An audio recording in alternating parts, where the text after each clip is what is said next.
Good evening, everyone, and thanks for your patience. I'm Executive Chief Matt Slinkard of the Houston Police Department. With me here tonight, I have Executive Assistant Chief Larry Satterwhite over Field Operations, Assistant Chief Band 10 over Homeland Security Command, Assistant Chief Thomas Harden over Patrol Region 1, and our Night Commander, Lieutenant Larry Krausen.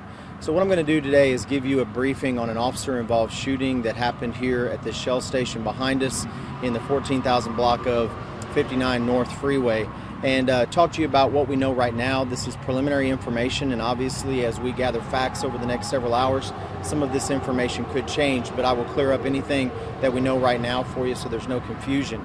So this incident actually began, we believe, yesterday as a potential domestic violence incident where a female complainant has an ex-boyfriend and she was potentially held at gunpoint by him sometime yesterday. She was able to separate from him yesterday, and that will be part of our investigation about that incident. And then today, this incident ensued when this suspect wanted to talk to her again. She refused to, and so the suspect in this case went to her place of business on Benmar Street in Houston. That suspect then kidnapped, we believe at gunpoint, one of her co-workers so that he could hopefully get into contact with his ex-girlfriend. That suspect made contact with his ex-girlfriend, indicated, "I have your co-worker now hostage." So we had an active hostage kidnapping situation going on, and we believed the suspect to be armed based on information that we were getting preliminarily at the police department. So then the original complainant in this incident, the ex-girlfriend, made a deal with the suspect to exchange herself in exchange for her friend, her co-worker, who was being held hostage. They met, we believe, at a location off Lyons Avenue, and at that time, the suspect then kidnapped his ex-girlfriend and let the co-worker go, and she was safe and unharmed. So this kidnapping incident, we believe, involved two female complainants. The co-worker was released and is being interviewed right now by our detectives, and then this incident ensued for several hours throughout the day. Officers were engaged and looking for possible suspect vehicle and trying to locate this female victim of domestic violence. And so as officers were flooding this area, believing that they had a good location on the vehicle, officers from our North Belt Crime Suppression Team and SWAT officers were working in this area to try to hopefully locate this complainant and rescue her from her estranged boyfriend.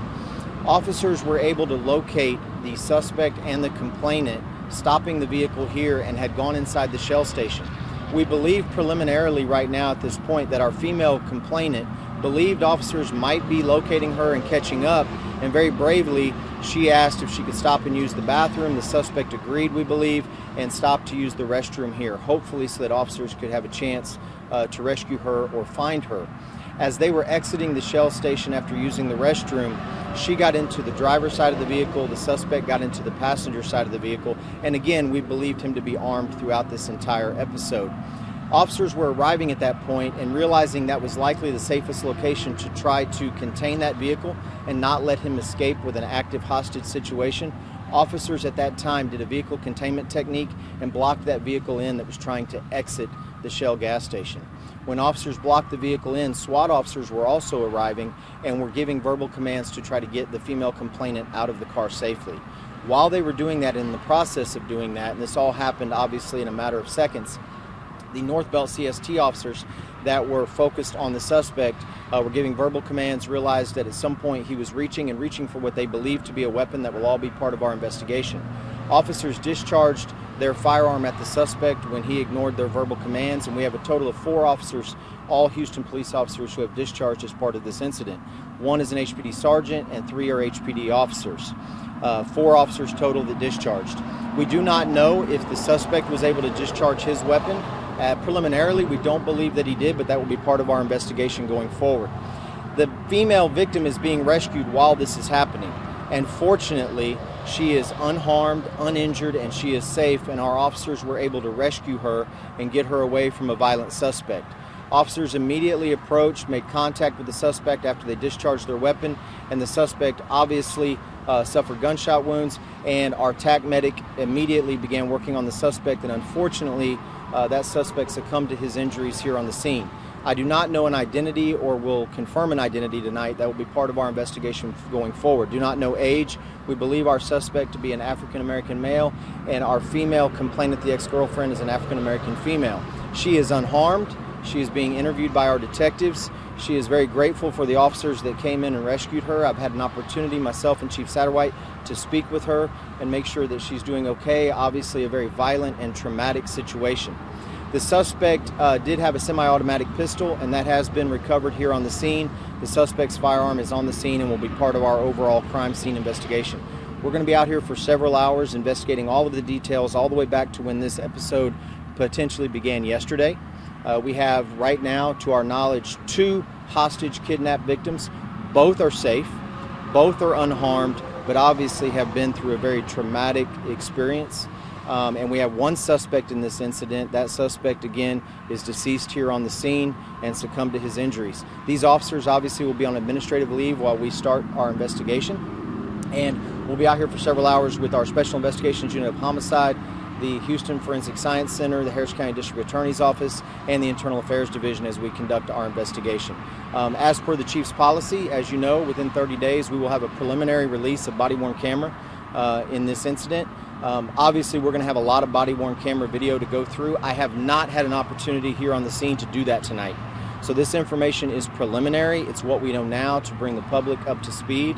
But right now, all of the victims involved in this situation are safe and unharmed and being cared for by police. With that, I'll yield with any questions you have. Yes, thank you so much for all of that information, for taking us through all of that. I did want to ask, from the investigation and what you know from what you have heard from both of these victims, what was the state of the suspect and his, did they feel that they were in danger? Yes, so preliminarily, and we're going to have a lot of information to go through, what contact was actually made to police, what calls were made, any calls from the original hostage victim, which was the co-worker, any calls during this episode from the ex-girlfriend, who was our second hostage victim.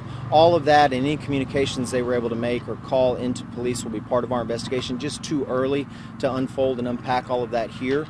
But we do know preliminarily that we were getting reports that this suspect was violent, was armed, and had made threats to kill her and end her life, and that this was going to end badly.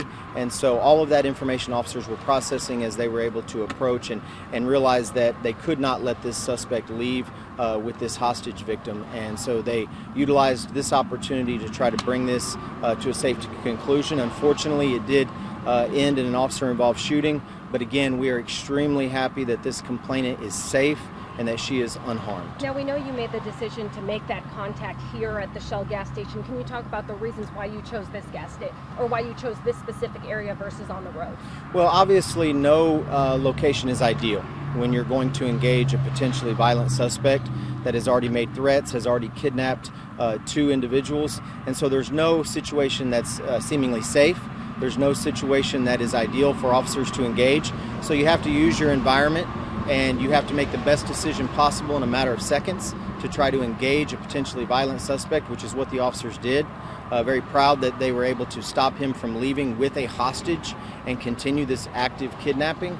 Again, unfortunately, it did end in gunfire. But that just goes to underscore how dangerous and violent these encounters can be, especially when you're dealing with a domestic violence situation. Was anyone else hurt? Nobody else was hurt as part of this incident. Very happy about that. No officers were injured. Neither one of the female victims in the kidnapping were injured. And at this time, the only injuries that were sustained here on the scene were by our suspect, who is unfortunately deceased. You mentioned there was an exchange from the girlfriend and then the co-worker on Lyons. Around when did that happen? I don't have that timeline, okay. So we're going to have to piece that today? Together. Yes, all of that ensued today. The original incident beginning yesterday, where we believe this original ex-girlfriend was held at gunpoint at some point, but was able to get out of that situation somehow. That'll be part of our investigation. And then this continued today with the kidnapping of her co-worker. Last few questions on my end. When did you start tracking this case? Were you aware of the exchange, or you had heard about that after? I don't know. That'll be part of the timeline. So it'll take a while to piece together all of that, when were calls coming in, and how all of our units started working together to piece this together, and then ultimately how we were able to locate the suspect vehicle. All of that will be part of the investigation. Last question, because I know our viewers are going to want to know, is there any outstanding threat to the public? No. At this point, we believe this situation is resolved with both complainants safely in our custody and unharmed. And unfortunately, again, the suspect deceased here on the scene. But at this time, we do not believe this to be any kind of continuing threat to the public. Any timeline when we can know more? I would say that we're going to be out here for several hours, and it'll be at least tomorrow before we'll know more details about the entire episode, going all the way back to yesterday. Was the woman still in the vehicle when the shooting began? So that'll be part of our investigation as we review body-worn camera, but I believe that it was all happening really simultaneously. So very volatile and dangerous situation when you're dealing with an armed suspect, and then also trying to do a hostage rescue at the same time. And so, very proud of the officers for engaging in what is obviously a very violent situation, but bringing her safely out of the vehicle unharmed. Dozens responded? I'm sorry? Dozens of officers responded? Yeah, at this point, initially, again, we had 4 officers involved in the officer-involved shooting, and then SWAT arriving seemingly at the same time. And so numerous units involved. I don't have an exact number. And then a lot of the units that you see out here on the scene are obviously support units just as part of the investigation, but not involved directly in the hostage rescue.